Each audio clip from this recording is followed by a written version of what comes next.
ಹರಿ ಓಂ ಶ್ರೀ ಗುರುಭ್ಯೋ ನಮಃ. ಓಂ ಶ್ರೀ ಸದ್ಗುರು ನರಸಿಂಹಪ್ರಭು ದೇವಾಯ ನಮಃ. ಹರಿ ಓಂ. ಎಲ್ಲ ಆತ್ಮಜ್ಯೋತಿಗಳಿಗೆ ಸಾಷ್ಟಾಂಗ ಪ್ರಣಾಮಗಳು ಹಾಗೂ SVSC ಗೀತಾ ಸತ್ಸಂಗಕ್ಕೆ ತಮ್ಮೆಲ್ಲರಿಗೂ ಆದರದ ಸ್ವಾಗತ. ಇಂದು ನಾವು ಧ್ಯಾನ ಯೋಗದ 41ನೇ ಶ್ಲೋಕ ಮತ್ತು 47ನೇ ಶ್ಲೋಕವನ್ನು ಕಲ್ತ್ಕೊಳ್ಳೋಣ.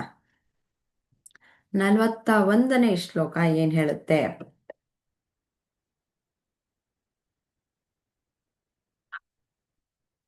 ಪ್ರಾಪ್ಯ ಪುಣ್ಯಕೃತಾಂ ಲೋಕಾನ್ ಉಷಿತ್ವಾ ಶಾಶ್ವತಿ ಸಮಾಹ ಶುಚೀನಾಂ ಶ್ರೀಮತಾಂ ಗೇಹೆ ಯೋಗ ಭ್ರಷ್ಟೋಭಿಜಾಯತೆ.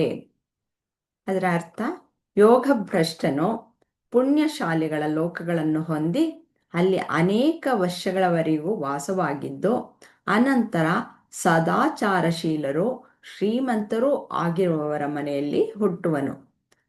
ಇದರ ಪದಶಃ ಅರ್ಥ ಪ್ರಾಪ್ಯ ಪ್ರಾಪ್ತಿ, ಪುಣ್ಯಕೃತಾಂ ಸದ್ಗುಣಗಳ, ಲೋಕಾನ್ ವಾಸಸ್ಥಾನಗಳು, ಉಷಿತ್ವ ವಾಸಿಸಿದ ನಂತರ, ಶಾಶ್ವತಿ ಅನೇಕ, ಸಮಹ ಯುಗಗಳು, ಶುಚೀನಾಂ ಸದಾಚಾರಶೀಲರ, ಶ್ರೀಮತಾಂ ಸಮೃದ್ಧಿಯ, ಗೇಹೆ ಮನೆಯಲ್ಲಿ, ಯೋಗಭ್ರಷ್ಟ ಅಸಫಲ ಯೋಗಿಗಳು, ಅಭಿಜಾಯತೆ ಹುಟ್ಟು. ಇಲ್ಲಿ ಇವರು ಏನು ಹೇಳ್ತಾ ಇದ್ದಾರೆ ಅಂದರೆ, ಒಬ್ಬ ಯೋಗ ಭ್ರಷ್ಟ ಆಗ್ತಾನೆ ಅಂತಂದರೆ ಸಾಧಕ ಇರ್ತಾನೆ, ಸಾಧನೆ ಮಾಡ್ತಾ ಇರ್ತಾನೆ, ನಾನು ಯಾರೋ ಅನ್ನುವ ತನ್ನ ನಿಜ ಸ್ವರೂಪವನ್ನು ಕಂಡುಹಿಡ್ಕೊಳ್ತಾ ಇರ್ತಾನೆ. ಕಂಡುಹಿಡಿದುಕೊಳ್ಳೋದಕ್ಕೋಸ್ಕರ ಅವನು ಸಾಧನಾ ಮಾರ್ಗಗಳನ್ನು ಅವಲಂಬಿಸಿ ಅವನು ಎತ್ತರಕ್ಕೆ ಹೋಗ್ತಾ ಇರ್ತಾನೆ. ಆದರೆ ಯಾವುದೋ ಕಾರಣಕ್ಕೆ ಅವನು ಆಗಲ್ಲ. ಅಂಥವನಿಗೆ ಹೇಗೆ, ಅವನು ಮುಂದೆ ಹೇಗೆ ಅನ್ನೋದನ್ನ ಇಲ್ಲಿ ತಿಳಿಸ್ಕೊಟ್ಟಿದ್ದಾರೆ. ಇದರ ಪ್ರಶ್ನೆಯನ್ನು ಸಹ ನೋಡ್ಕೊಂಡು ಬರೋಣ. ಯೋಗ ಭ್ರಷ್ಟ ಅಂದ್ರೆ ಯಾರು, ಅವನ ಮುಂದಿನ ಮೋಕ್ಷ ಸಾಧನೆ ಹೇಗಾಗುವುದು ಅಂತ ಸ್ವಲ್ಪ ಎಕ್ಸ್ಪ್ಲೇನ್ ಮಾಡ್ತೀರಾ? ಯೋಗ ಭ್ರಷ್ಟ ಅಂದ್ರೆ ಯಾರು ಅದನ್ನ ಮೊದಲು ಹೇಳಿ. ಯೋಗ ಭ್ರಷ್ಟ ಅಂತ ಅಂದ್ರೆ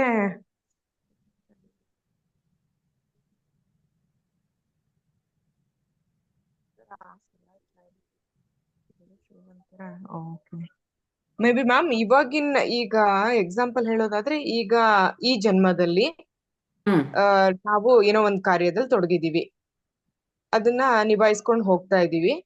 ಅದ್ರ ಮಧ್ಯ ಕೆಲವೊಂದನ್ನ ಇನ್ನೂ ಪುಣ್ಯ ಕಾರ್ಯಗಳನ್ನ ಮಾಡ್ಬೇಕು ಅಂತ ಮನ್ಸಾಗುತ್ತೆ ಅಥವಾ ಪ್ರೇರಣೆ ಆಗುತ್ತೆ, ಮಾಡಕ್ ಶುರು ಮಾಡ್ತೀವಿ. ಆದ್ರೆ ಏನೋ ರೀಸನ್ ಇಂದ ಕಂಪ್ಲೀಟ್ ಮಾಡಕ್ ಆಗಲ್ಲ. ಏನೋ ರೀಸನ್ ಇರುತ್ತೆ, ಕಂಪ್ಲೀಟ್ ಮಾಡಕ್ ಆಗದೆ ನಾವು ಅರ್ಧಕ್ಕೆ ನಿಲ್ಲಿಸ್ಬಿಡ್ತೀವಿ ಅಂತ ಇಟ್ಕೊಳ್ಳೋಣ. ನಿಲ್ಲಿಸಿದಾಗ ದೇವ್ರು ಅದಕ್ಕೇನು ಶಾಪ ಕೊಡಲ್ಲ. ಅಟ್ಲೀಸ್ಟ್ ಇಷ್ಟಾದ್ರೂ ಅವ್ರ ಕೈಲಿ ಆದಷ್ಟು ಮಾಡಿದ್ದಾರೆ ಅಲ್ವಾ, ಪರವಾಗಿಲ್ಲ ಅಂತ ಅದಕ್ಕೇನ್ ಪ್ರತಿಫಲ ಕೊಡ್ಬೇಕು ಅದಷ್ಟು ಸಿಗತ್ತೆ ನಮ್ಗೆ.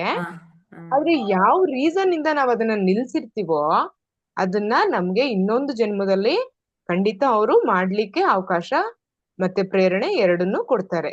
ಹಂಗಾಗಿ ನಾವು ಒಳ್ಳೆ ಸ್ಥಿತಿವಂತರ ಮನೆಯಲ್ಲಿ ಅಥವಾ ಸಂಸ್ಕಾರವಂತರ ಮನೆಯಲ್ಲಿ ನಾವು ಜನ್ಮ ತಾಳ್ತೀವಿ ಅಂತ ನಾನು ನಮ್ ಗುರುಜಿ ಅವ್ರು ಹೇಳಿದ್ದನ್ನ ಕೇಳಿದ್ದೀರಾ. ಬಹಳ ಚೆನ್ನಾಗಿ ಅರ್ಥ ಮಾಡ್ಕೊಂಡಿದ್ದೀರಾ. Very nice of you. ಹಾಗೆ ಈಗ ಯೋಗಿ ಅಂತಂದ್ರೆ ಯಾರು ಸಾಧಕ ಆಗಿರ್ತಾನೋ ಅವನು ಇಲ್ಲಿ ತೆಗೆದುಕೊಳ್ಳೋದು. ನಾವು ಆದ್ರೆ ಈಗ ಪ್ರಾಪಂಚಿಕ ವಸ್ತುಗಳನ್ನ ಗಳಿಸೋದಕ್ಕೂ ಬೇಕಾದಷ್ಟು ಸಾಧನೆಗಳನ್ನ ಮಾಡ್ತೀವಿ. ಈಗ ನಾವು ಮನೆ ಕಟ್ಟಬೇಕು ಅನ್ನೋದು ನನ್ನ ಒಂದು ಉದ್ದೇಶ ಆಗಿರುತ್ತೆ ಅಂತ ಇಟ್ಕೊಳ್ಳಿ. ಅದನ್ನು ಕಟ್ಟಕ್ಕಾಗ್ಲಿಲ್ಲ ಅಂತಂದ್ರೆ ನಾನು ಬರೋ ಇನ್ನು ಮುಂದಿನ ಜನ್ಮದಲ್ಲಿ ನಾನು ಕಟ್ತೀನೋ ಇಲ್ವೋ ಅದಕ್ಕೆ ಸಂಬಂಧಪಟ್ಟಿರಲ್ಲ. ಯಾಕೆ ಅಂದರೆ ಇದು ಪ್ರಾಪಂಚಿಕ ವಸ್ತುಗಳು ಬದಲಾವಣೆ ಹೊಂದುತ್ತಾ ಇರುವಂತಹವಾಗಿರುತ್ತವೆ. ಆದ್ರಿಂದ ಅದಕ್ಕೆ ಸಂಬಂಧಪಟ್ಟಿರಲ್ಲ. ಆದರೆ ಈ ಆತ್ಮಜ್ಞಾನ ಅನ್ನೋದು ಹಾಗಲ್ಲ. ಅದರ ಸಾಧನೆ ಸ್ವಲ್ಪವನ್ನ ಮಾಡಿದರೆ ಸಾಕು. ಅದು ನಮ್ಮ ಒಂದು ಚಿತ್ತದಲ್ಲಿ ಆ ಸಾಧನೆ ಒಂದು ಸಂಸ್ಕಾರಗಳಾಗಿ ಶೇಖರಣೆಯಾಗಿ ಇರುತ್ತೆ. ಅದು ಮುಂದುವರ್ತಾ ಹೋಗುತ್ತೆ. ಹೇಗೆ ಅಂತಂದರೆ, ಇವಾಗ ನಾನು SSLC ಪಾಸ್ ಮಾಡಿದ್ದೀನಿ. SSLC ಪಾಸ್ ಮಾಡಿದ್ಮೇಲೆ ನಾನು ಕಾಲೇಜ್ಗೆ ಹೋಗೋಕ್ಕಾಗಲಿಲ್ಲ. ಆದರೆ ಇವತ್ತು ನಾನು ಕಾಲೇಜಿಗೆ ಸೇರ್ಕೊಳ್ಬೇಕು ಅಂತಂದರೆ ಈ SSLC ಸರ್ಟಿಫಿಕೇಟ್ ನಡೆಯುತ್ತೆ ಅಲ್ವಾ? ಇನ್ನೊಂದು ದಿನ ನನಗೆ ಡಿಸ್ಕಂಟಿನ್ಯೂ ಮಾಡಿಬಿಟ್ಟೆ ಅಂತಂದರೆ ಅದನ್ನೇನು ಗೌರ್ಮೆಂಟ್ ತೆಗ್ದು ಹಾಕುತ್ತಾ? ನೀನು ಪಾಸ್ ಮಾಡಿದೀಯಾ SSLC, ಸರಿ ನಿನ್ನ ಕಾಲೇಜಿಗೆ ಹೋಗು ಅಂತ PUCಗೆ ಅಡ್ಮಿಷನ್ ಕೊಡುತ್ತದೆ ತಾನೆ. ಅದೇ ರೀತಿಯಲ್ಲೇ ನಾವು ಪೂರ್ತಿಯಾಗಿ ಹೋದ್ಮೇಲೆ, ಈ ಒಂದು ದೇಹವನ್ನು ತ್ಯಾಗ ಮಾಡಿದ್ಮೇಲೆ ಅಲ್ಲಿ ಮುಂದುವರಿಯೋದಕ್ಕೆ ಅವಕಾಶಗಳನ್ನು ಹೇಗೆ ಕಲ್ಪಿಸ್ಕೊಡ್ತಾರೆ ಅಂತ ಅಂದರೆ, ಅಲ್ಲಿ ವಾತಾವರಣ ಚೆನ್ನಾಗಿರಬೇಕು, ಅಂಥ ಮನೆಯಲ್ಲಿ ಹುಟ್ಟುವಂತಹ ಅವಕಾಶಗಳನ್ನು ಕಲ್ಪಿಸಿಕೊಡ್ತಾರೆ. ಅದೇ ಇವಾಗ ನಾನು SSLC ಪಾಸ್ ಮಾಡಿದ್ದೀನಿ ಅಂತಂದರೆ ಇನ್ನು ಮುಂದಿನ ಜನ್ಮದಲ್ಲಿ ನಾನು SSLC PUCಯಿಂದ ಹೋಗ್ತೀನಿ ಅಂದರೆ ಆಗಲ್ಲ.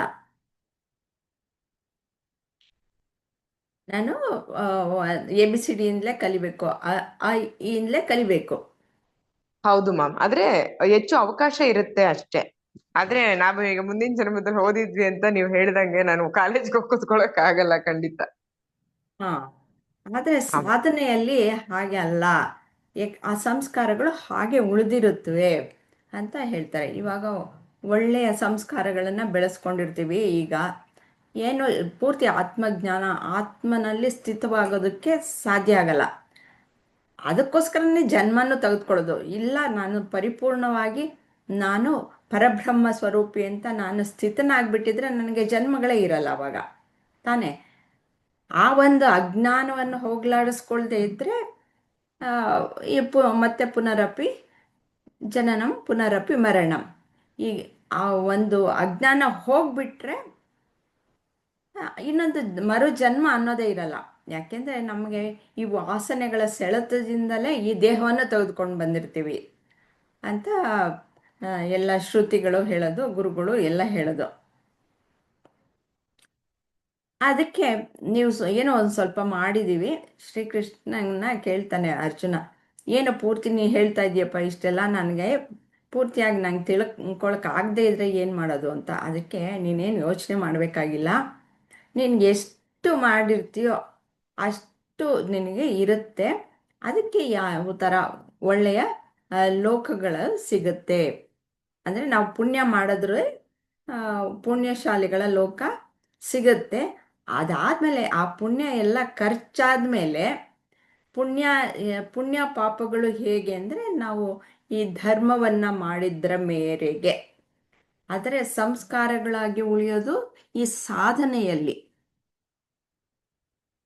ಸಾಧನಾ ಸಂಸ್ಕಾರಗಳು, ಒಳ್ಳೆಯ ಗುಣಗಳನ್ನು ಬೆಳೆಸ್ಕೊಳ್ಳೋದು. ನಾನು ಆತ್ಮಜ್ಞಾನಿ, ಪೂರ್ತಿಯಾಗಿ ಆತ್ಮನಲ್ಲಿ ಸ್ಥಿತವಾಗಿದ್ದೀನಿ, ಬ್ರಹ್ಮಜ್ಞಾನಿ ಆಗಿದ್ದೀನಿ ಅಂತಂದರೆ ಒಂದಷ್ಟು ಅರ್ಹತೆಗಳನ್ನು ಬೆಳೆಸ್ಕೊಳ್ಬೇಕು. ಯಾವುದು ಅಂತಂದರೆ, ಮೊದಲು ಹೇಳಿದ್ದೀನೋ ಇಲ್ವೋ ನಿಮಗೆ ಗೊತ್ತಿಲ್ಲ, ಈ ಸಾಧನ ಚತುಷ್ಟಯಗಳು ಅಂತ ಹೇಳ್ತಾರೆ. ಅದಕ್ಕೆ ಅರ್ಹತೆಗಳು. ಇವಾಗ ನಾವು ತೆಗೆದುಕೊಂಡಿದ್ದು PUCಗೆ ಸೇರ್ಕೊಳ್ಬೇಕು ಅಂದರೆ ಇವಾಗ SSLC ಪಾಸ್ ಮಾಡಿರಬೇಕು.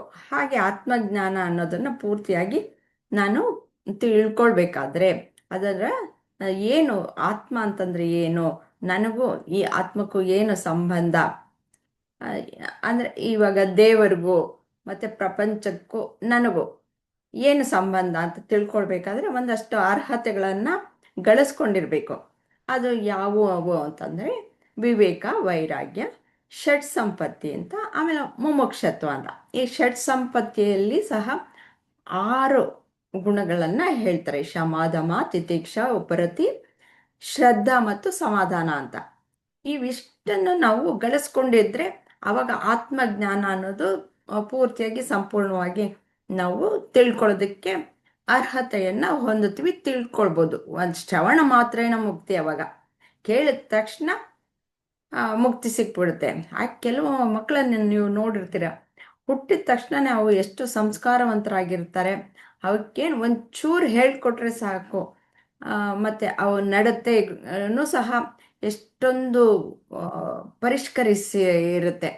ಕೆಲವು ಮಕ್ಕಳಿಗೆ ಆಗಿರಲ್ಲ. ಅವು ಕ್ರೋಧಗಳು, ಎಷ್ಟು ವೈರತ್ವ ಅನ್ನೋದು, ಅದನ್ನು ಸಹ ನೀವು ನೋಡಿರ್ತೀರ. ಅದು ನೀವು ಮಕ್ಕಳಲ್ಲೇ ಇರೋದ್ರಿಂದ ನೀವು ಅದನ್ನ ನೋಡ್ತಾನೆ ಇರ್ತೀರ.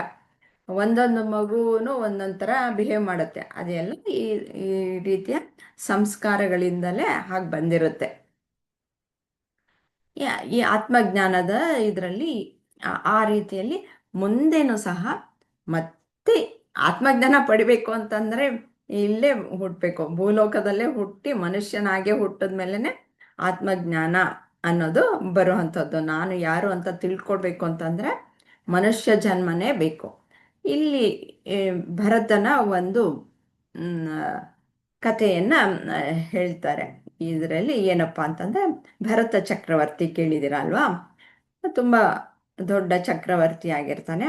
ಸರಿ, ಒಂದಷ್ಟು ಆಳ್ವಿಕೆ ಎಲ್ಲ ಮಾಡಿದ್ಮೇಲೆ ಸಾಕು, ನಾನು ಇಷ್ಟು ಮಾಡಿದ್ದೀನಲ್ಲ, ನನಗೆ ಇವಾಗ ಆತ್ಮಜ್ಞಾನವನ್ನು ಪಡಿಬೇಕು, ಅದಕ್ಕೋಸ್ಕರ ನಾನು ಕಾಡಿಗೆ ಹೋಗ್ಬಿಟ್ಟು ಅಲ್ಲಿ ವಾನಪ್ರಸ್ಥ ಇದ್ಬಿಟ್ಟು ಅಲ್ಲೇ ಸಾಧನೆಯನ್ನು ಮಾಡ್ತೀನಿ ಅಂತ ಒಂದು ಕಾಡಿಗೆ ಹೊರಟೋಗ್ತಾನೆ. ಸಾಮಾನ್ಯವಾಗಿ ಹಿಂದಿನ ಕಾಲದಲ್ಲಿ ಎಲ್ಲ ಅಷ್ಟೇ, ಒಂದಷ್ಟು ವಯಸ್ಸಾದ್ಮೇಲೆ ಅವರ ಇದೆಲ್ಲ ಗೃಹಸ್ಥಾಶ್ರಮ ಆದಮೇಲೆ ಈ ಕಾಡುಗಳಲ್ಲಿ ಹೋಗ್ಬಿಟ್ಟು ಅಲ್ಲಿ ಧ್ಯಾನ ಮತ್ತು ಈ ಅಧ್ಯಯನ ಅದೆಲ್ಲ ಮಾಡೋದು. ಆಮೇಲೆ ಪೂರ್ತಿ ಸನ್ಯಾಸತ್ವ ಅಂತ ಅಂದರೆ ಅಲ್ಲಿ ಪೂರ್ತಿಯಾಗಿ ಬ್ರಹ್ಮಜ್ಞಾನದಲ್ಲೇ ಇರೋದು. ಈ ರೀತಿಯಾಗಿ ನಮ್ಮ ಧರ್ಮದಲ್ಲಿ ಇರುವಂತಹದ್ದು. ಮೊದಲು ಬ್ರಹ್ಮಚರ್ಯ, ಆಮೇಲೆ ಗೃಹಸ್ಥಾಶ್ರಮ, ವಾನಪ್ರಸ್ಥ, ಕೊನೆಯದಾಗಿ ಸನ್ಯಾಸತ್ವ. ಆಮೇಲೆ ದೇಹತ್ಯಾಗವನ್ನು ಮಾಡಿ ಅವರು ನಾನು ಅದೇ ಜನ್ಮ ಬಂಧನದಿಂದ ಮುಕ್ತನಾಗ್ತೀನಿ ಅಂತಂದ್ಬಿಟ್ಟು ಅವರು ಸಾಧನೆಯನ್ನು ಮಾಡ್ತಾರೆ. ಯಾವುದೋ ಕಾರಣಕ್ಕಾಗಲಿಲ್ಲ ಅಂತಂದರೆ ಏನು ಅನ್ನೋದು ಇಲ್ಲಿ ಹೀಗೆ. ಹಾಗೆ ಭರತ ಕಾಡಿಗೆ ವಾನಪ್ರಸ್ಥಕ್ಕೆ ಹೋದಾಗ ಅಲ್ಲಿ ತಪಸ್ಸು ಅದೆಲ್ಲ ಏನೇನು ಬೇಕೋ ಅದನ್ನೆಲ್ಲ ಸಾಧನೆಗಳನ್ನ ಮಾಡ್ತಾ ಇರ್ತಾನೆ. ಅಲ್ಲಿ ಒಂದು ಸಣ್ಣ ಜಿಂಕೆ, ಪಾಪ ತಾಯಿ ಸತ್ತೋಗುತ್ತೆ. ಆ ಜಿಂಕೆನ ರಕ್ಷಿಸೋರು ಯಾರೂ ಇಲ್ಲ. ಅದಕ್ಕೆ ಆ ಜಿಂಕೆನ ತಗೊಂಬಂದು ಅವನು ಒಂದು ಆಶ್ರಮ ಕಟ್ಕೊಂಡಿರ್ತಾನಲ್ಲ, ಅಲ್ಲಿ ಸಾಕ್ತಾ ಹೋಗ್ತಾನೆ. ಅದರ ಮೇಲೆ ಮಮಕಾರ ಅನ್ನೋದು ಬೆಳೆದು ಬಿಡುತ್ತೆ. ಆ ಜಿಂಕೆನ ತುಂಬ ಲಾಲನೆ ಪೋಷಣೆಯನ್ನು ಮಾಡ್ತಾ ಮಾಡ್ತಾ ಮಾಡ್ತಾ ಆ ಜಿಂಕೆಯನ್ನು ಬಿಟ್ಟಿರೋಕ್ಕೆ ಆಗಲ್ಲ, ಆ ರೀತಿಯಲ್ಲಿ ಆಗೋಗ್ತಾನೆ. ಇವನಿಗೆ ಆಗ ಮೃತ್ಯು ಅನ್ನೋದು ಬಂದ್ಬಿಡುತ್ತೆ. ಆಗ ಮೃತ್ಯು ಕಾಲದಲ್ಲೂ ಸಹ ಅವನು, ಅಯ್ಯೋ ನಾನು ಸತ್ತೋದ್ರೆ ಈ ಜಿಂಕೆನ ಯಾರಪ್ಪ ನೋಡ್ಕೊಳ್ಳೋದು ಅಂತ ಧ್ಯಾನ ಮಾಡ್ತಾ ಇರ್ತಾನೆ. ಭಗವಂತನ ಬಿಟ್ಟೇ ಬಿಟ್ಟ. ನಾನು ಇಲ್ಲಿಗೆ ಬಂದಿರೋದು ಏನಕ್ಕೆ, ನಾನೇನು ಮಾಡ್ತಾ ಇದ್ದೀನಿ ಅನ್ನೋದು ಗೊತ್ತಿಲ್ಲ. ಅದಕ್ಕೆ ಪೋಷಣೆ ಮಾಡಬೇಕಾದ್ರೆ ಎಷ್ಟು ಮಾಡಬೇಕು, ಆ ಜಿಂಕೆನ ಎಷ್ಟು ಹಚ್ಕೊಳ್ಬೇಕು, ಅದಕ್ಕೊಂದು ವ್ಯವಸ್ಥೆ ಮಾಡ್ಬೋದು ಅನ್ನೋದು ಯೋಚನೆಗೆ ತಲೆಗೆ ಬರಲಿಲ್ಲ ಅವನಿಗೆ. ಹಾಗೆ ಸಾಯೋ ಕಾಲದಲ್ಲೂ ಸಹ ಜಿಂಕೆನ ನೆನೆಸ್ಕೊಂಡೇನೆ ಸತ್ತೋಗ್ತಾನೆ. ಅವನು ನೆಕ್ಸ್ಟ್ ಜನ್ಮದಲ್ಲಿ ಏನಾಗ್ತಾನೆ, ಅವನು ಜಿಂಕೆಯಾಗೆ ಹುಟ್ಟುಬಿಡ್ತಾನೆ. ಆದರೆ ಇವನ ಸಂಸ್ಕಾರಗಳು ಎಲ್ಲೂ ಹೋಗಿರಲ್ಲ. ಅವನು ಈ ಥರ ಋಷಿ ಮುನಿಗಳ ಆಶ್ರಮದ ಹತ್ರನೇ ಆ ಜಿಂಕೆ ಸುತ್ತಮುತ್ತ ಓಡಾಡಿಕೊಂಡು ಅಲ್ಲೇನೆ ವಾಸ ಮಾಡೋದಕ್ಕೆ ಶುರು ಮಾಡುತ್ತೆ. ಅಲ್ಲೂ ಸಹ ಈ ಎಲ್ಲ ಆತ್ಮಜ್ಞಾನವನ್ನು ಪಡ್ಕೊಳ್ತಾ ಇರುತ್ತೆ. ಮುಂದೆ ಇನ್ನೊಂದು ಜನ್ಮದಲ್ಲಿ ಮನುಷ್ಯ ಜನ್ಮ ಬರುತ್ತೆ ಅವನಿಗೆ. ಆವಾಗ ಅವನು ಯಾರ ಮಾತು ಕೇಳ್ತಾರಲ್ಲ, ಯಾರ ಹತ್ರ ಮಾತಾಡ್ತಾ ಇರಲ್ಲ, ಏನು ಕೆಲಸ ಸಿಗುತ್ತೋ ಅದನ್ನು ಮಾಡೋದು. ಚೆನ್ನಾಗಿ ದೇಹದಾಢ್ಯತೆ ಇರುತ್ತೆ. ಏನೋ ಯಾರು ಹೇಳಿದ ಕೆಲಸ ಮಾಡೋದು, ಸುಮ್ಮನೆ ಇರೋದು, ಮಾತೇ ಆಡ್ತಾ ಇರಲ್ಲ, ಮೌನವಾಗೇ ಇರ್ತಾನೆ. ಒಂದ್ಸತಿ ಇವನು ಬಲಾಢ್ಯವಾಗಿರ್ತಾನೆ. ಈ ರಾಜ ಒಂದು ರಥದಲ್ಲಿ ಹೋಗ್ತಾ ಇರ್ತಾನೆ. ಆಗ ಒಬ್ಬ ಬೇಕಾಗತ್ತೆ ಇದನ್ನ ಎತ್ತೋದಕ್ಕೆ. 4 ಜನ ಎತ್ಕೊಂಡು ಹೋಗ್ತಾರೆ, ನೋಡಿರ್ತೀರ ಅಲ್ವಾ? ಈ ಕುದುರೆ ಇಲ್ಲ ಅಂತಂದರೆ 4 ಜನ ಎತ್ಕೊಂಡು ಒಂದು ರಥದ ಥರ ಮಾಡಿಬಿಟ್ಟು ಅಲ್ಲಿ ರಾಜರು ಕುಳಿತುಕೊಳ್ಳೋದಕ್ಕೆ ವ್ಯವಸ್ಥೆ ಎಲ್ಲ ಚೆನ್ನಾಗಿರುತ್ತೆ. ಆ ರೀತಿಲಿ ಒಬ್ಬ ಸಾಕಾಗಿರಲ್ಲ. ಆ, ಅವನೇನೋ ಬಂದಿರಲ್ಲ ಅನ್ಸುತ್ತೆ. ಅದಕ್ಕೆ ಇವನ್ ನೋಡ್ಬಿಟ್ಟು ಬಾ ಅಂತಂದ್ಬಿಟ್ಟು ಕರ್ಕೊಂಡು ಹೋಗ್ತಾರೆ. ಸರಿ ಅಂತ ನಾನು ಮಾಡ್ತೀನಿ ಅಂತಂದ್ಬಿಟ್ಟು ಹೋಗ್ತಾನೆ. ಇವನಿಗೆ ಏನು ಯಾವುದೋ ಮಾಡ್ತಿದ್ದೀನಿ ಅಂತ, ಆದರೆ ಅವನು ಯಾವಾಗ್ಲೂ ಬ್ರಹ್ಮಜ್ಞಾನದಲ್ಲೇ ಇರ್ತಾ ಇದ್ದ. ಯಾಕೆಂದ್ರೆ ಸಾಧನೆಯನ್ನು ಮಾಡಿದ್ದ ಅಲ್ವಾ ಹಿಂದಿನ ಜನ್ಮಗಳಲ್ಲಿ, ಅದಕ್ಕೆ. ಮತ್ತೆ ಅವನು ಯಾರು ಅನ್ನೋದು ಸಹ ಅವನಿಗೆ ಚೆನ್ನಾಗಿ ಗೊತ್ತು. ಆಳು ದೊಡ್ಡದಾಗಿದ್ದ, ಬೇರೆಯವರೆಲ್ಲ ಸ್ವಲ್ಪ ಕುಳ್ಳುಕ್ಕಿದ್ರು ಏನೋ. ಹ್ಮ್, ಆ, ಸ್ವಲ್ಪ ಹೋಗ್ಬೇಕಾದ್ರೆ ಏರು ಇಳಿತಗಳು ಆಯಿತು.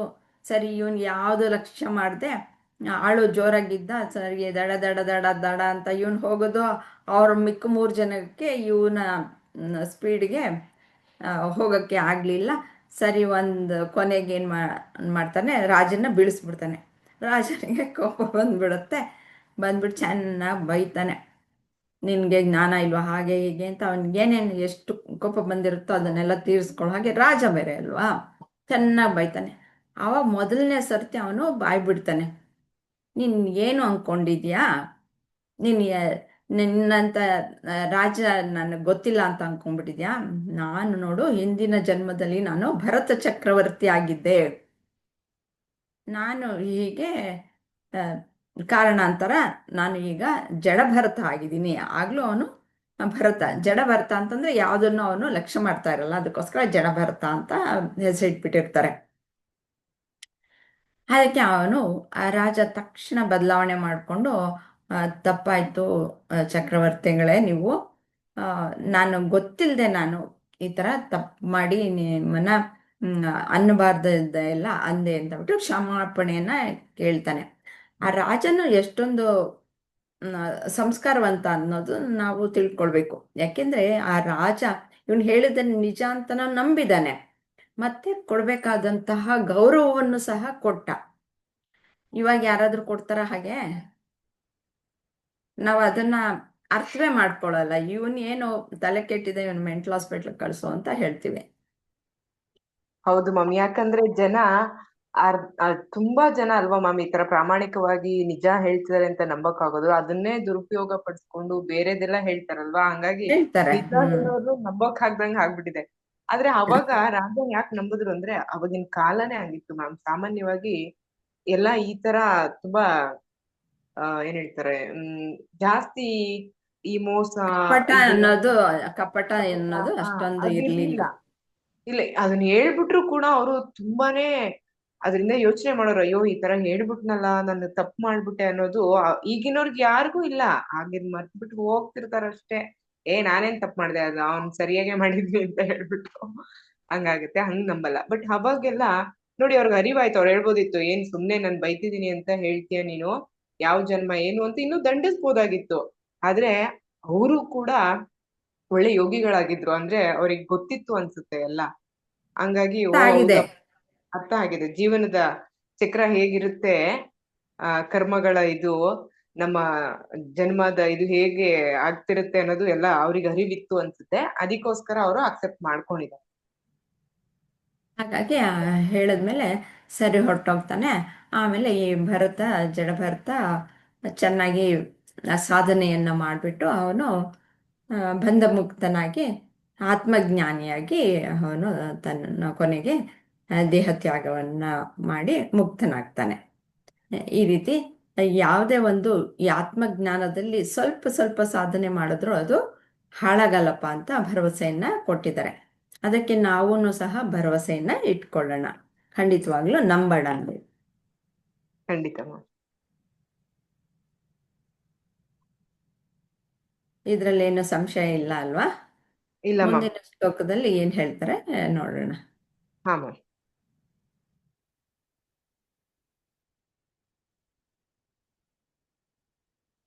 ಅಲ್ಲಿ ಹೇಳ್ತಾರೆ ಆ ಥರ ವಾತಾವರಣ ಸಿಗುತ್ತೆ ಅಂತಂದ್ಬಿಟ್ಟು ಹೇಳ್ತಾರೆ. 41ನೇ ಶ್ಲೋಕದಲ್ಲಿ. 42ನೇ ಶ್ಲೋಕ ಇವಾಗ ನಿಮಗಿಲ್ಲ. ಅದರಲ್ಲಿ ಏನು ಹೇಳ್ತಾರೆ ಅಂತಂದರೆ, ಒಳ್ಳೆ ಶ್ರೀಮಂತರ ಮನೆಯಲ್ಲಿ ಹುಟ್ಟೋದು ಅಥವಾ ಯೋಗಿಗಳ ಮನೆಯಲ್ಲಿ ಹುಟ್ಟುವಂತಹದ್ದು, ಅಂತಹ ಪುಣ್ಯವನ್ನು ಪಡಿತಾರೆ ಅಂತಂದ್ಬಿಟ್ಟು ಅದನ್ನು ಇನ್ನೂ ಸ್ಪಷ್ಟೀಕರಿಸಿ ಹೇಳ್ತಾರೆ. ಇವಾಗ 47ನೇ ಶ್ಲೋಕದಲ್ಲಿ ಯೋಗಿನಾಮಪಿ ಸರ್ವೇಷಾಂ ಮದ್ಗತೇನಾಂತರಾತ್ಮನ ಶ್ರದ್ಧಾವಾನ್ ಭಜತೆ ಯೋ ಮಾಂ ಸಮೇ ಯುಕ್ತತಮೋ ಮತಃ. ಇದರ ಅರ್ಥ, ಯಾವನು ಶ್ರದ್ಧಾವಂತನೋ ಮತ್ತು ನನ್ನನ್ನು ಹೊಂದಿರುವ ಮನಸ್ಸಿನಿಂದ ನನ್ನನ್ನು ಭಜಿಸುವನೋ ಅವನು ಎಲ್ಲ ಯೋಗಿಗಳಿಗಿಂತಲೂ ಶ್ರೇಷ್ಠನೆಂದು ನನ್ನ ಅಭಿಪ್ರಾಯವು.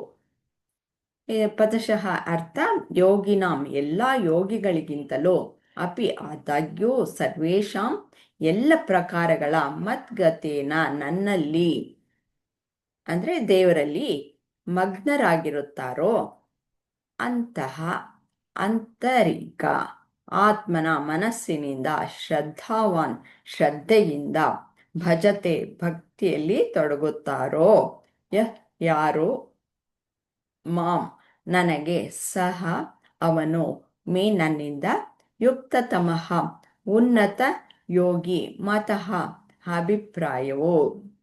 ಹೀಗೆ ಕೊಟ್ಟಿದ್ದಾರೆ. ಇದರ ಪ್ರಶ್ನೆ, ನಮ್ಮ ಶ್ರದ್ಧೆ ಅನ್ನೋದನ್ನು ಸ್ವಲ್ಪ ತಿಳ್ಕೊಳ್ಳೋಣ.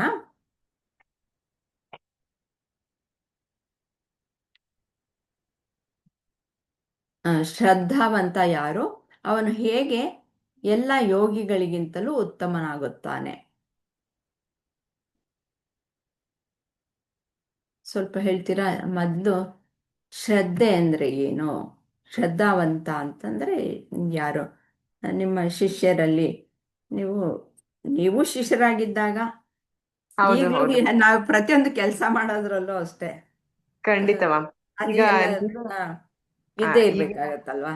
ನಮ್ಮ ಹ್ಮ್. ಮುಂದಿನ ಜೀವನಕ್ಕೆ ಈಗ ಸದ್ಯಕ್ಕೆ ನೀವೇ ದೊಡ್ಡ ಗುರುಗಳು ನಮ್ಗೆ. ಇಷ್ಟ ದಿನ ಏನಿಲ್ಲ, ಅವ್ರಿಗೆ ಹಾಗೇನಿಲ್ಲ.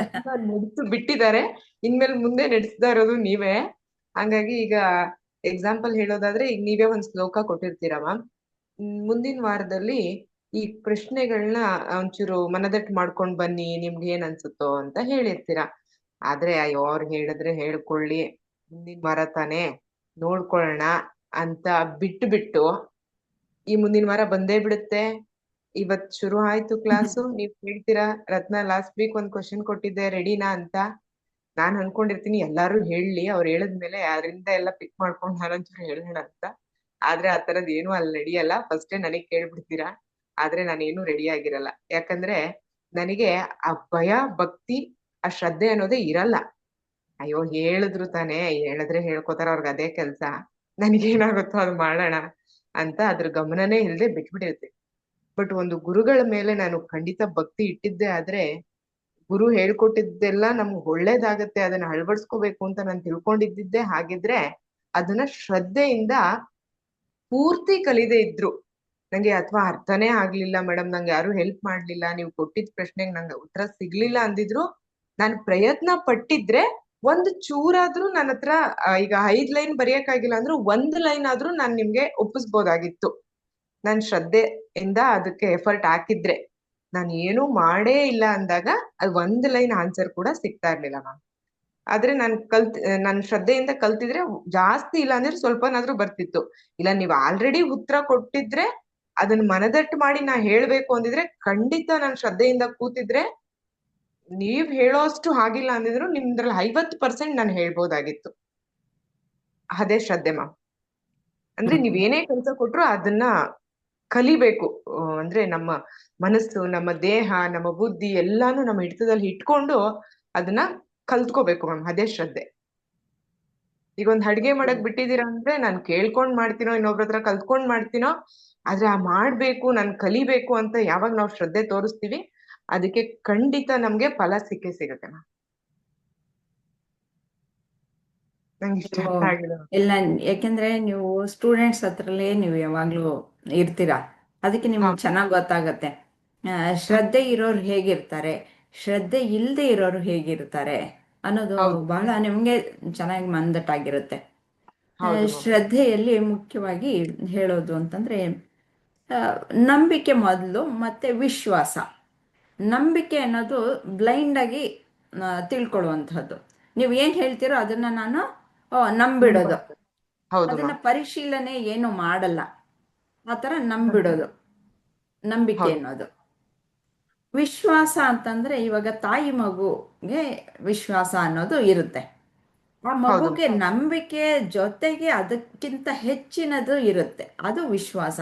ಏನಂದ್ರೆ ನಮ್ಮಮ್ಮ ನನಗೆ ಹೇಳೋದೆಲ್ಲನೂ ನಂಬಿಕೆ ಜೊತೆಗೆ ನಂಗೆ ಒಳ್ಳೇದಾಗುತ್ತೆ, ಅದರಲ್ಲಿ ಬೇರೆ ಮಾತೇ ಇಲ್ಲ. ಹೌದು ಹೌದು ನಮ್ಮಮ್ಮನ ಬಿಟ್ರೆ ಬೇರೆ ಯಾರು ಹೇಳಿದ್ರು ತಪ್ಪಿರ್ಬೋದು, ಆದ್ರೆ ನಮ್ಮಮ್ಮ ಹೇಳಿದ ಮಾತ್ರ ನನಗೆ ಸರಿ. ನನ್ನ ಒಳ್ಳೇದಕ್ಕೆ ಅದು ಸರಿನೇ ಇರುತ್ತೆ. ಹೌದು ಮ್ಯಾಮ್. ಅಪ್ಪ ಹೇಳಿದ್ದು ಸರಿ ಅನ್ನಲ್ಲ, ಅಮ್ಮ ಅಮ್ಮ ಹೇಳಿದ್ ಹೇಳಿ. ಕರೆಕ್ಟ್, ಕರೆಕ್ಟ್ ಅಂತಾನೆ ಮಕ್ಕಳು ಅನ್ಕೊಳ್ಳೋದು ಅಲ್ವಾ. ಹೌದು ಮ್ಯಾಮ್. ಅದು ಆ ಆ ವಿಶ್ವಾಸ ಅನ್ನೋದು ಶ್ರದ್ಧೆ. ಮತ್ತೆ ನಾವು ಈ ಆತ್ಮಜ್ಞಾನದಲ್ಲಿ ಏನು ಅಂತಂದ್ರೆ, ಆ ವಿಶ್ವಾಸವನ್ನ ಗುರುಗಳ ಮೇಲೆ ಇಡಬೇಕು. ಗುರುಗಳು ಏನ್ ಮಾಡ್ತಾರೆ, ಈ ಶ್ರುತಿಗಳು ಅಂತಂದ್ರೆ ಈ ವೇದಾಂತ ಉಪನಿಷತ್ತುಗಳು, ಉಪನಿಷತ್ತುಗಳಲ್ಲಿ ಏನು ಹೇಳಿರ್ತಾರೋ ಅದನ್ನ ನಮಗೆ ಅರ್ಥವಾಗೋ ರೀತಿಯಲ್ಲಿ ತಿಳಿಸಿ ಕೊಡ್ತಾರೆ. ಇವಾಗ ಭಗವದ್ಗೀತೆಯಲ್ಲಿ ಸುಮ್ಮನೆ ಹಾಗೆ ನಾವು ಓದ್ಕೊಂಡು ಹೋದ್ರೆ ನಮ್ಗೇನು ಅರ್ಥ ಆಗಿರಲ್ಲ.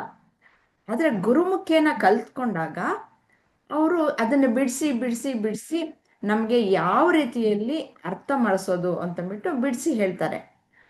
ಆ ಸ್ಟೂಡೆಂಟ್ ಆಗಿರುವನು, ವಿದ್ಯಾರ್ಥಿ ಆಗಿರುವಂಥವನು, ಶಿಷ್ಯನಾಗಿರುವಂಥವನು, ಓ ನನಗೆ ಹೀಗೆ ಬಿಡಿಸಿ ಹೇಳ್ತಾರೆ, ಇದರಲ್ಲಿ ನಾನು ನಂಬಿಕೆ ಇಟ್ಟರೆ ನನಗೆ ಒಳ್ಳೇದಾಗತ್ತೆ ಅನ್ನೋ ಒಂದು ವಿಶ್ವಾಸವನ್ನು, ಮತ್ತೆ ಅರ್ಥ ಆಗಲಿಲ್ಲ ಅಂತ ನೀವು ಹೇಳಿದ್ರಿ ಅಲ್ವಾ, ಅರ್ಥ ಆಗದೆ ಇರುವಂತಹ ಸಂದರ್ಭಗಳು ಇರುತ್ತವೆ ಅಂತ. ಅರ್ಥ ಆಗದೆ ಇರೋಂಥ ಸಂದರ್ಭದಲ್ಲಿ ನನ್ನ ತಿಳುವಳಿಕೆ ಏನೋ ತಪ್ಪಿದೆ, ಅವ್ರು ಹೇಳಿರೋದಾಗ್ಲಿ ಅಥವಾ ಶ್ರುತಿಗಳು ವೇದಾಂತದಲ್ಲಿ ಹೇಳಿರೋದಾಗ್ಲಿ ಅದು ತಪ್ಪಾಗಿರೋಕ್ಕೆ ಸಾಧ್ಯ ಇಲ್ಲ. ಏಕೆಂದ್ರೆ ವೇದಾಂತ ಏನು ನಾವು ಉಪನಿಷತ್ ಅಂತ ಹೇಳ್ತೀವಲ್ಲ, ಅದೇ ಪ್ರಮಾಣ, ಅದಕ್ಕಿಂತ ಬೇರೆ ಪ್ರಮಾಣ ಏನೂ ಇಲ್ಲ. ಅದನ್ನೇ ಗುರುಗಳು ಹೇಳಿರ್ತಾರೆ. ಅದನ್ನ ಕ್ವಶನ್ ಮಾಡೋ ಹಾಗೆ ಇಲ್ಲ, ವೇದಾಂತವನ್ನ ಕ್ವಶನ್ ಮಾಡೋ ಹಾಗಿರಲ್ಲ. ಅದೇ ಇವಾಗ ತಾಯಿ ಮಾತನ್ನ ಕ್ವಶನ್ ಮಾಡಲ್ಲ ಅಲ್ವಾ, ಆ ರೀತಿಯಲ್ಲಿ ತಾಯಿ ಅಂತಂದ್ರೆ ವೇದಾಂತನೇ, ಅದನ್ನ ಕ್ವಶನ್ ಮಾಡಕ್ಕಲ್ಲ. ನನ್ನ ತಿಳುವಳಿಕೆ ತಪ್ಪಿರ್ಬೋದು ಅಂತ ಗುರುಗಳ ಹತ್ರ ನಾವು ಅದನ್ನ ಕ್ಲಾರಿಫೈ ಮಾಡ್ಕೊಳ್ಬೇಕು. ಅದು ಶ್ರದ್ಧೆ ಅಂತಂದ್ಬಿಟ್ಟು ಆ, ಸ್ಪಷ್ಟವಾದ ಒಂದು ಶ್ರದ್ಧೆಗೆ ಚಿತ್ರಣ. ಆ ರೀತಿಯಲ್ಲಿ ಶ್ರದ್ಧೆಯನ್ನು ಇಟ್ಟುಕೊಂಡು ಮುಂದಿನದನ್ನು ಇನ್ನು ಸ್ವಲ್ಪ ಹೇಳ್ತೀರಾ. ಆ ರೀತಿಯ ಮನಸ್ಸಿನಲ್ಲಿ ನನ್ನನ್ನು ಭಜಿಸುವನು ಅಂತ ಹೇಳ್ತಾ ಇದ್ದಾರೆ. ಅಂದರೆ ಶ್ರೀಕೃಷ್ಣನನ್ನ, ಶ್ರೀಕೃಷ್ಣ ಅಂತಂದರೆ ನಾವು ಏನು ಪರಬ್ರಹ್ಮ ಅಂತ ಎಲ್ಲ ತಿಳ್ಕೊಂಡಿದ್ದೀವಿ, ಆತ್ಮ ಪರಬ್ರಹ್ಮ ಅಂತ ತಿಳ್ಕೊಂಡಿದ್ದೀವಲ್ಲ, ಅದೇ ಶ್ರೀಕೃಷ್ಣ ಅಂತಂದ್ಬಿಟ್ಟು ತಿಳ್ಕೊಂಡಿದ್ದೀವಿ. ಇಷ್ಟೊತ್ತಿಗೆಲ್ಲ ನಿಮಗೆ ಅದು ಕ್ಲಿಯರ್ ಆಗಿ ಗೊತ್ತಾಗಿದೆ ಅಂತ ಅನ್ಕೊಳ್ತೀನಿ. ಅಂತಹವನು ಶ್ರೇಷ್ಠನೋ ಅಂತ ಹೇಳ್ತಾ ಇದ್ದಾರೆ. ಇದನ್ನ ಸ್ವಲ್ಪ ನಿಮ್ಮ ಇದರಲ್ಲಿ ಹೇಳ್ತೀರಾ?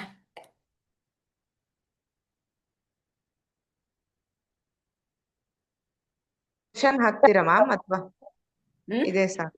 ಕ್ವಶನ್ ಹಾಕ್ತೀರಾ ಅಥವಾ ಈ ಲೈನ್ ಇದ್ ಮಾಡಿ? ಬೇಕು ಅಂತಂದ್ರೆ ಹಾಕ್ತೀನಿ. ಒಂದ್ಸಲ ಹಾಕಿ ಮ್ಯಾಮ್.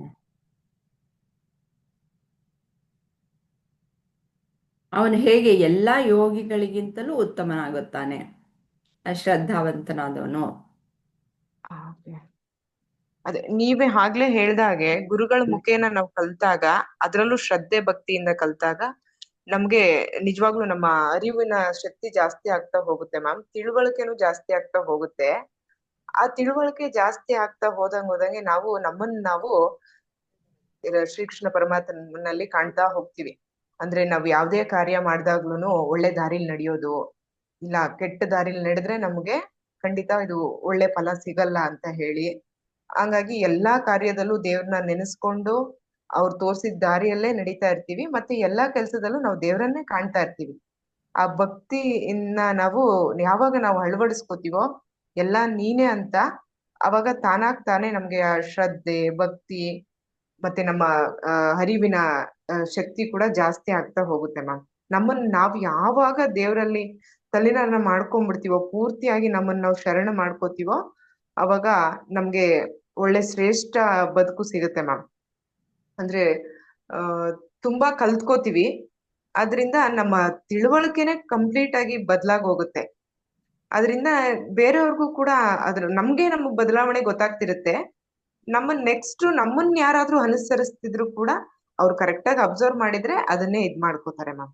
ಅದಕ್ಕೋಸ್ಕರನಾದ್ರೂ ನಮ್ಗೆ ಈ ಶ್ರದ್ಧೆ ಭಕ್ತಿ ಅನ್ನೋದು ಬೇಕು. ನಮ್ಮನ್ನ ನಾವು ಪರಮಾತ್ಮನಲ್ಲಿ ಎಲ್ಲಾ ಕೆಲ್ಸದಲ್ಲೂ ಅವ್ರನ್ನ ಕಾಣ್ತಾ ಹೋದ್ರೆ ನಾವೇ ಗೊತ್ತಿಲ್ದೇನೆ ಸೇರ್ಕೊಂಡ್ಬಿಡ್ತೀವಿ ಮ್ಯಾಮ್. ವೆರಿ ನೈಸ್ ಇನ್ನೇನಾದ್ರೂ ಇದ್ರೆ ರತ್ನಾಜಿ. ಹೇಳಿ ಮ್ಯಾಮ್. ಆ ಆ ರೀ ತುಂಬ ಚೆನ್ನಾಗಿ ಹೇಳಿದ್ದೀರಾ. ಆ ಆ ರೀತಿಯಲ್ಲಿ ಅದು ನೀವು ಹೇಳಿದ್ರಲ್ಲ, ಹೌದು ಶರಣಾಗತಿ ಅನ್ನೋದು. ಆ ಶರಣು ಅಂತಂದ್ರೆ ಏನು? ನನ್ನ ಅಹಂಕಾರವನ್ನ ಬಿಟ್ಕೊಡೋದು. ಹೌದು ಮ್ಯಾಮ್. ನಾನು ನಾನು ಇವಾಗ ಅನ್ನೋದು, ನಾವು ಅನ್ನೋದು ಬರ್ಬೇಕು ಮ್ಯಾಮ್. ನಾನೇ ಅನ್ನೋ ಜಾಗದಲ್ಲೆಲ್ಲ ನಾವು, ನೀವೆಲ್ರು ಅಂತ ಯಾವಾಗ ಬರುತ್ತೋ ಎಲ್ಲರೂ ಅಲ್ಲಿ ನನ್ನ ಅಹಂಕಾರ ಅನ್ನೋದು ನಾಶ ಆಗೋದ್ರೇನೆ ಪ್ರತಿಯೊಬ್ಬ ಮನುಷ್ಯನು ಸಾಧನೆ ಎಡೆಗೆ ಹೋಗಕ್ ಸಾಧ್ಯ, ಒಳ್ಳೆ ಮೋಕ್ಷ ಹೊಂದಲಿಕ್ಕೆ ಸಾಧ್ಯ ಮ್ಯಾಮ್.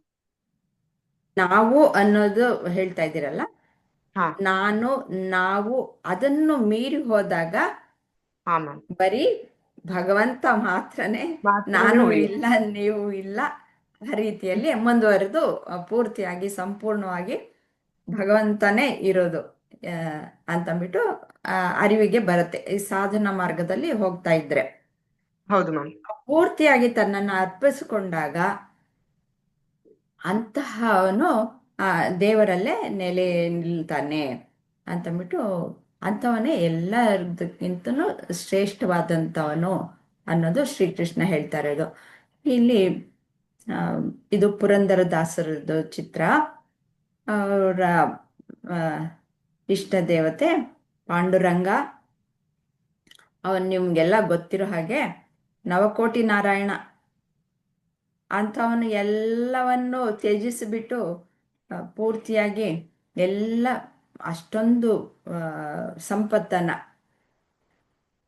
ಎಲ್ಲ ಕೊಟ್ಬಿಟ್ಟು ಪೂರ್ತಿಯಾಗಿ ದೇವರ ಧ್ಯಾನದಲ್ಲೇ ಮುಂದಿನ ಜೀವನವನ್ನ ಮಾಡ್ತಾನೆ.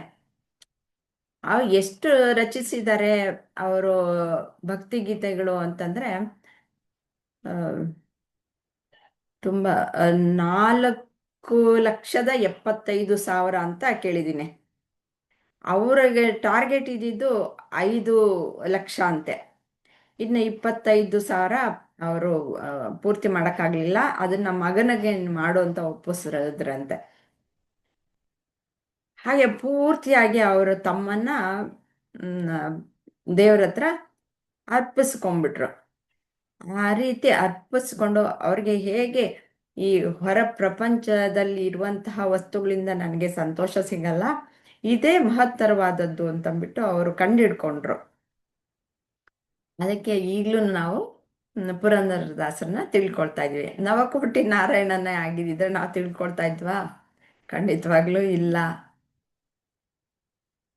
ಅವರು ಆ ಆ ನವಕೋಟಿಗಿಂತಲೂ ಹೆಚ್ಚು ಆನಂದವನ್ನ ಇದರಲ್ಲಿ ಗಳಿಸ್ಕೊಂಡ್ರು.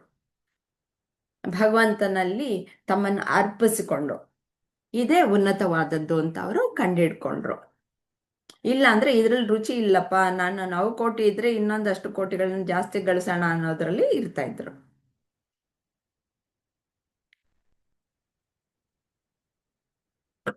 ಅಲ್ವಾ? ಕರೆಕ್ಟ್ ಮ್ಯಾಮ್, ನೀವ್ ಹೇಳಿದ್ದು ಸತ್ಯ. ಯಾಕಂದ್ರೆ ನಾವೆಷ್ಟೇ ಹಣ ಆಸ್ತಿನ ಗಳಿಸ್ಬೋದು, ಆದ್ರೆ ಕೊನೆಗೆ ಒಂದ್ ಸ್ವಲ್ಪ ಆ ಸಮಯಕ್ಕೆ ಒಂದಿಷ್ಟು ಅನ್ನ ಸಿಕ್ಕಿದ್ರೇನೆ ನಮಗ್ ಸಮಾಧಾನ.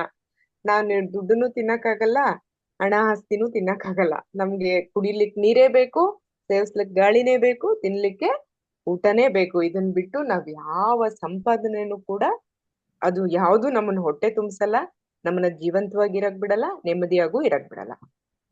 ಅದಂತೂ ಸತ್ಯ. ಹಾಗಂದ್ಬಿಟ್ಟು ನಾವು ಏನು ಇಟ್ಕೊಳ್ಬಾರ್ದು ಅಂತಲ್ಲ ಹೇಳ್ತಾ ಇರೋದು. ಅಲ್ಲ, ಇಟ್ಕೊಳ್ಬೇಕು, ಇಟ್ಕೋಬೇಕು ಆದ್ರೆ ಮ್ಯಾಮ್. ಗೊತ್ತಿರ್ಬೇಕು ನಮಗೆ. ಎಷ್ಟು ಇವತ್ತಿರುತ್ತೆ, ಬೇಕು ನಾಳೆ ಅಷ್ಟು. ಹೋಗುತ್ತೆ. ಹ, ಇವತ್ತು ಅಷ್ಟೇ. ನನಗಿಲ್ಲ ಅಂತಂದ್ರೆ ನಾಳೆ ಬರಲ್ಲ ಅನ್ನೋದು ಏನಿಲ್ಲ. ಹೌದು ಎರಡು ಹೌದು ತರನೂ ಆಗ್ಬೋದು. ಯಾಕೆಂದ್ರೆ ಅದು ಬಂದು ಹೋಗುವಂತಹವೇ. ಹೊರ ಹೌದು ಪ್ರಪಂಚದಲ್ಲಿರೋ ಪ್ರತಿಯೊಂದು ಅಷ್ಟೇ ಬಂದು ಹೋಗುವಂತಹವೇ. ಈ ಸಂಬಂಧಗಳೇ ಆಗಿರಬಹುದು, ವಸ್ತುಗಳೇ ಆಗಿರಬಹುದು, ಭಾವನೆಗಳೇ ಆಗಿರ್ಬೋದು, ಎಲ್ಲ ಒಂದೇ ಸಮನಾಗಿ ಇರುವಂತಹವು ಅಲ್ವೇ ಅಲ್ಲ. ಇವತ್ತು ದುಃಖ ಇರ್ಬೋದು, ನಾಳೆ ಸುಖ ಇರ್ಬೋದು. ಇಲ್ಲ, ಇವತ್ತು ಸುಖ ಇರ್ಬೋದು, ಇದಾದ ಕಳೆದ ತಕ್ಷಣ ದುಃಖನೂ ಬರಬಹುದು.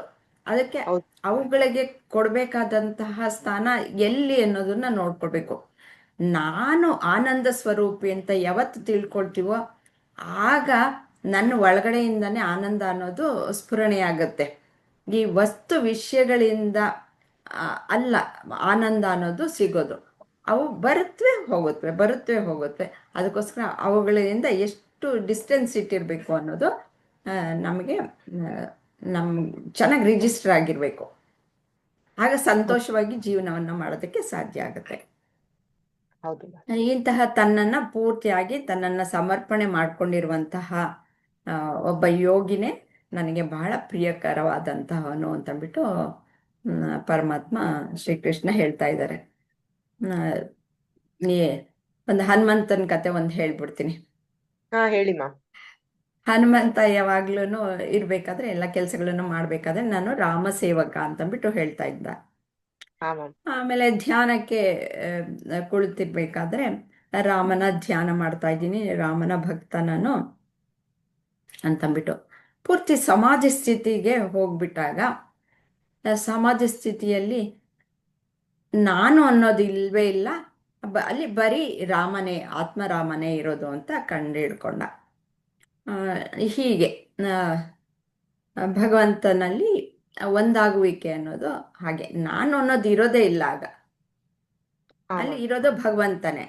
ಇವಾಗ ಇನ್ನು ಒಂದು ಸ್ವಲ್ಪ ಸ್ಪಷ್ಟತೆ ನಿಮಗೆ ಒಂದು ಕೊಡಬೇಕು ಅಂತಂದರೆ, ಈಗ ನಾವು ಏನೇ ಕೆಲಸ ಮಾಡಲಿ ನಾನು ಮಾಡ್ತಾ ಇದ್ದೀನಿ ಅಂತಂದ್ಬಿಟ್ಟು ಹೇಳ್ತಾ ಇದ್ದೀವಿ. ಇವಾಗ ನಿಮ್ಮ ಮಕ್ಕಳಿಗೆ ತಿಂಡಿಯನ್ನು ಮಾಡಿಕೊಡ್ತೀರ, ಒಂದು ಉಪ್ಪಿಟ್ಟು ಅಂತ ಇಟ್ಕೊಳ್ಳಿ. ಉಪ್ಪಿಟ್ಟು ಮಾಡಬೇಕಾದ್ರೆ ಈ ರವೆನ ನೀವು ತಯಾರು ಮಾಡಿಲ್ಲ ಅಲ್ವಾ, ಬೇರೆ ಎಣ್ಣೆ ಎಲ್ಲಿಂದನೋ ಬಂತು ಅಲ್ವಾ, ಅದೆಲ್ಲ ಎಲ್ಲಿಂದ ಬಂತು? ಪ್ರಕೃತಿಯಿಂದನೇ ತಾನೇ ಬಂದಿದ್ದು. ದುಡ್ಡು ಕೊಟ್ಟಿರಬಹುದು, ದುಡ್ಡು ಎಲ್ಲಿಂದ ಬಂತು? ಅದು ಬೇರೆ ಕಡೆಯಿಂದನೇ ಬಂತು. ಸರಿ, ಅದೆಲ್ಲ ತಂದ ಮೇಲೆ ನಾನು ಮಾಡಿದೆ ಅಂತಂದ್ಬಿಟ್ಟಂದ್ರೆ ನೀವು ಮಾಡೋದಕ್ಕೆ ನಿಮಗೆ ಶಕ್ತಿ ಎಲ್ಲಿಂದ ಬಂತು? ಪ್ರೇರೇಪಣೆ ಎಲ್ಲಿಂದ ಬಂತು? ಆ ಶಕ್ತಿ ಸಹ ನೀವು ಒಂದು ಕೈಯನ್ನು ಚಲಿಸಬೇಕಾದ್ರೂ ಸಹ ಈ ಹೇಗೆ ಹರಿತು, ನಿಮ್ಮ ಒಂದು ಜೀವಕೋಶಗಳು ಯಾವ ರೀತಿಯಲ್ಲಿ ಕೆಲಸ ಮಾಡ್ತಾ ಇದೆ, ಅದೆಲ್ಲ ಆ ರೀತಿಯಲ್ಲಿ ಕೆಲಸ ಮಾಡಬೇಕಾದ್ರೆ ಯಾವ ಶಕ್ತಿ ಅದರ ಹಿಂದೆ ಇದೆ? ನನ್ನ ಶಕ್ತಿ ಇದೆಯಾ? ಇಲ್ಲ. ಆ ಶಕ್ತಿ ನಾವು ತಿಳ್ಕೊಂಡಿಲ್ಲ. ಆದರೆ ಈ ಒಂದು ಆತ್ಮಜ್ಞಾನದ ಒಂದು ದಾರಿಯಲ್ಲಿ ಹಂತದಲ್ಲಿ ನಡೀತಾ ಇದ್ದಾಗ ಅದಕ್ಕೆಲ್ಲ ನಾವು ಗಮನ ಕೊಡ್ತೀವಿ. ಹಾಗಾಗ್ಬಿಟ್ಟು ಅವಾಗ ಈ ನಾನು ಅನ್ನೋದು ಬರೀ ಬೂಟಾಟಿಕೆ, ಅದು ಪ್ರಕೃತಿಯಲ್ಲಿ ನಡೀತಾ ಇದೆಯೇ ಹೊರತು ನಾನೇನು ಮಾಡ್ತಾ ಇಲ್ಲ ಅನ್ನೋದು ಆ ಸ್ಪಷ್ಟತೆ ಅನ್ನೋದು ಬರುತ್ತೆ. ಹಾಗೆ ಮುಂದುವರಿತಾ ಹೋದರೆ ನಾನು ಬೇರೆ ಅಲ್ಲ, ಪರಮಾತ್ಮ ಬೇರೆ ಅಲ್ಲ, ಪರಮಾತ್ಮನೇ ಎಲ್ಲವನ್ನೂ ಮಾಡ್ತಾ ಇರೋದು ಅನ್ನೋದು ಆ ಹಂತಕ್ಕೆ ತಲುಪ್ತಾನೆ. ನಿಲ್ಸಣ್ವಾ? Okay ma'am.